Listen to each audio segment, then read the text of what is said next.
वर्णन करा, जो मंथन की लीला का वर्णन करा, उसमें 5 गौ माता का प्रागट्य हुआ।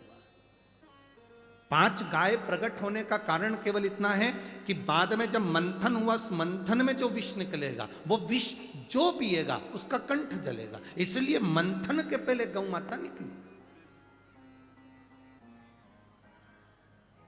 जब गाय प्रकट हुई, गौ माता प्रकट हुई, गौ माता जब निकली और गाय को निकलने के बाद जब देवाधिदेव महादेव के पास में विष पहुंचा, भगवान शंकर के पास में जब विष पहुंचा,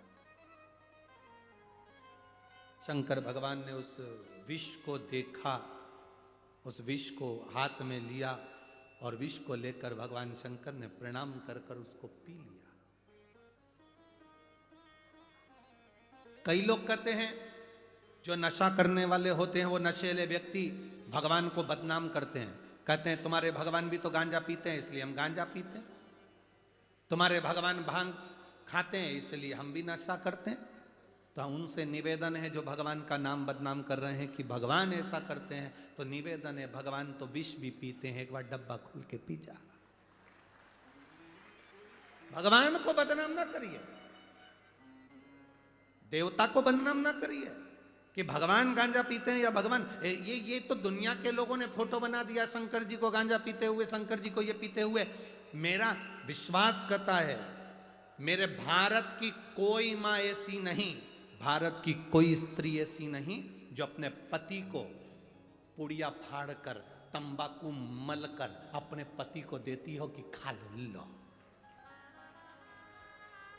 भारत की कोई माँ अपने पति को, अपने बेटे को तंबाकू खाने को नहीं देती, पाउच खाने को नहीं देती।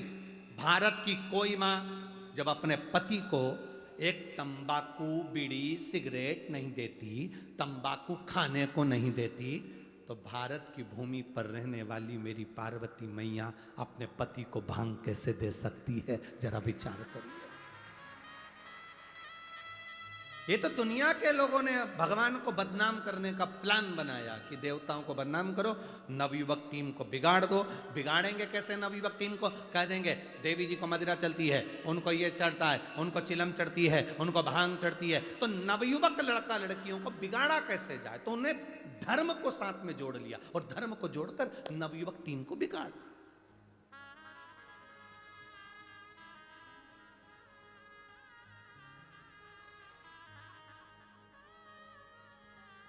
भगवान को ये नशा प्रिय नहीं है, भगवान को नशे से कोई मतलब नहीं। हमारा तो निवेदन है आप सबसे, कोई नशा आप करते हो उसको छोड़ चलो। एक नशा अपनी जिंदगी में ऐसा कर लो शिव महापुराण का कि मैं जब भी शिव पुराण की कथा सुनने के लिए पंडाल में जाऊंगा, मेरे बाबा मुझे इतना झोली भर कर ऐसी कृपा कर देना कि मेरे को ऐसा धन देना कि मैं पानी के पाउच खरीदूं, पानी की बोतल खरीदूं, बिस्कुट का पैकेट खरीदूं, भोजन लाऊं और इन सब का पेट भर कर जाऊं, ऐसा धन देना। नशा करूंगा तो ये नशा है मेरा, जनमानस की सेवा करना, भूखे को भोजन कराना, प्यासे को पानी पिलाना। हम गलत जगह पर अपने धन को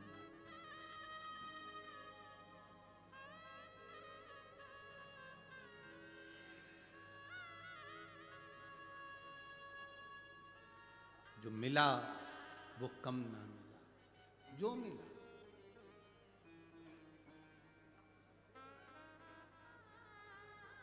जब अपने स्मरण में आए हम शिव भक्ति को रमाए, हम शिव भक्ति को रमाए। जन्म से लेकर मृत्यु तक का भेद शंकर बता देते हैं। राम जी के प्राण छूटने का समय आया तो दुर्वासा ऋषि ने जाकर बता दिया, भगवान कृष्ण के जीवन में अंत समय आया तो दुर्वासा ऋषि ने जाकर बता दिया। शिव का एक स्वरूप,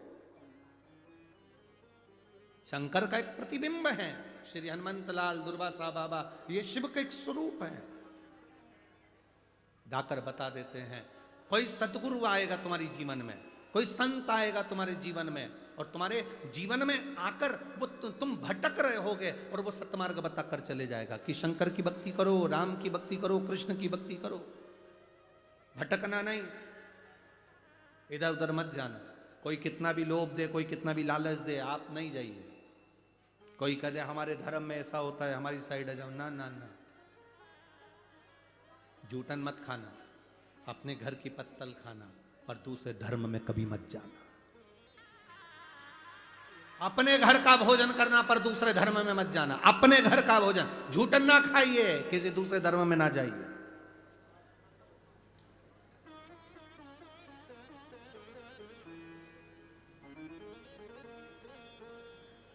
गुरुजी, हम किसको भजें? तुम्हारा मन, 33 कोटि देवी देवता हैं, तुम्हारा मन पड़े उसको भज लो। चाहे तो राम कहो, चाहे तो कृष्ण कहो, चाहे तो शिव कहो, चाहे भवानी कहो, चाहे गोदावरी कहो, जो मर्जी पड़े, तुम्हारा मन जो कर जाए, पर भजो अपने, दूसरे। अरे मेरे भोले तेरा सहारा है, मेरे भोले तेरा सहारा है, मेरी नैया आ तू किनारा है, मेरी नैया आ तू किनारा है। शिव आराधना में आपकी चित्तवृत्ति रमना चाहिए। समय आया, भगवान शिव की कथा कर रही है। विष शिव जी के पास में पिया, घर के बड़े हैं, विष पीना पड़ेगा। घर का जो बड़ा होता है, घर का जो बुजुर्ग होता है, घर का जो बयो होता है, उसको सुनकर चलना पड़ता है, बहुत सुनना पड़ेगा, बहुत। छोटी बहू गलती कर देगी तो सास उसे माफ कर देगी, पर बड़ी बहू गलती करेगी तो माफ नहीं करेगी। देख के नहीं चल सकती थी, अंधी हो गई, अंधी है तू, अकल नहीं है तेरे में, देख कर नहीं चल सकती थी। छोटी अगर गलती करेगी, छोटी है, अकल नहीं है, अभी नहीं है, आई है, उसे नहीं मालूम। इसलिए शिव महापुराण की कथा कहती है, ज्यादा बड़े मत बनो। ज्यादा बड़े बन जाओगे तो फिर भगवान का भजन नहीं हो पाएगा। जितने छोटे बनकर जिंदगी जियोगे उतना अच्छा है। जितने ज़्यादा लोग बड़े हो जाते हैं उनकी 3 चीज़ें चली जाती है, एक हंसी, एक भोजन, तीसरे नंबर पर उसकी ताली। ये 3 चीज बड़े लोगों की चली जाती है। ये हंस भी नहीं सकते ज़्यादा। जितने ज़्यादा धनपति, करोड़पति, सत्ताधारी, बहुत बड़े औहदे पर, पद पर, प्रतिष्ठा पर, कुर्सी पर कोई बैठ जाता है तो उसका भोजन भी चला जाता है, उसकी हंसी चली जाती है, हाथ की ताली चली जाती है। उसको खुशी हो रही है, ताली बजाना चाहता है, नहीं बजा सकता। कहीं आरती भी हो रही है तो भी ताली, क्योंकि बड़े हैं। हंसने का मन कर रहा है, आज खिलखिलाने का, हंसने का मन हो रहा है, हंस नहीं सकते, वो हंस नहीं सकते, बहुत स्लो हंसी, बहुत दांत नहीं निकाल सकते, ज्यादा निकालेंगे तो लिपस्टिक दांत में चिपक जाए। हंस, भोजन भी गया। ज्यादा बड़े हो जाओ तो खा भी नहीं सकते। शादी में गए, 500 का लिफाफा दे रहे, कुछ नहीं खा रहे, बस धीरे से। इतनी देर में तो जो छोटा है वो तो सारे स्टॉल निपटा के चला गया।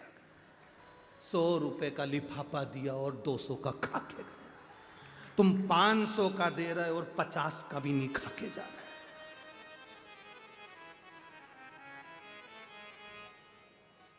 कितना तुम्हारा मन कर रहा है, आइटम बहुत सारे हैं, पर क्या करो। मन करे सो तो क्या मतलब का। बहुत बड़े मत बनो, छोटे बनो। एक माँ के 2 पुत्र, 14 साल का, 4 साल का। 14 साल वाला कहता है, मम्मी आई, भूख लगी, आई ने उसको भोजन दे दिया थाली में लगाकर। 14 साल का बेटा खा रहा है नीचे बैठकर। 4 साल का बेटा कर रहा है, भूख लगी, आई ने रोटी में घी लगाया, नमक लगाया, फिंगर बनाया, गुट्टा बनाया, बच्चे को पकड़ा दिया। 14 साल का बेटा बैठकर खा रहा है। 4 साल का बेटा आई का पल्लू पकड़कर, माँ का पल्लू पकड़कर जाता जाता खाता खाता जा रहा है, माँ के पीछे चलता जा रहा है। भगवान भोलेनाथ जी से कहना, भगवान हमें 14 साल के बेटे जैसा मत बनाना, एक जगह बैठकर हम तेरा भजन नहीं कर सकते, हमें 4 साल के बच्चे जैसा बना दे, चलते फिरते भजन करे और तर जा। 14 साल जैसा मत बनाना कि एक जगह बैठकर भजन करे, ये हमारे बस की बात नहीं है। हमें तो 4 साल के बच्चे जैसा बनाकर चलता फिरता भजन करें और अंत में चले जाएं, चलते फिरते तेरा भजन करें। एक लोटा जल चढ़ाया, सारी समस्या का हल कर लिया। एक बेलपत्री खाई, रोग से मुक्ति पाली। शंकर का चढ़ा हुआ जल का आचमन करा, जीवन का सुख पा लिया। शिखर का दर्शन कर कर सारे पापों को नष्ट कर दिया। बस हमारा जीवन इतना सरल हो गया। पहले लोगों ने भगवान की पूजन को कठिन बताया था, शिव महापुराण ने सरल कर दिया, सारी समस्या का हल। बोल बम का नारा है, शिव की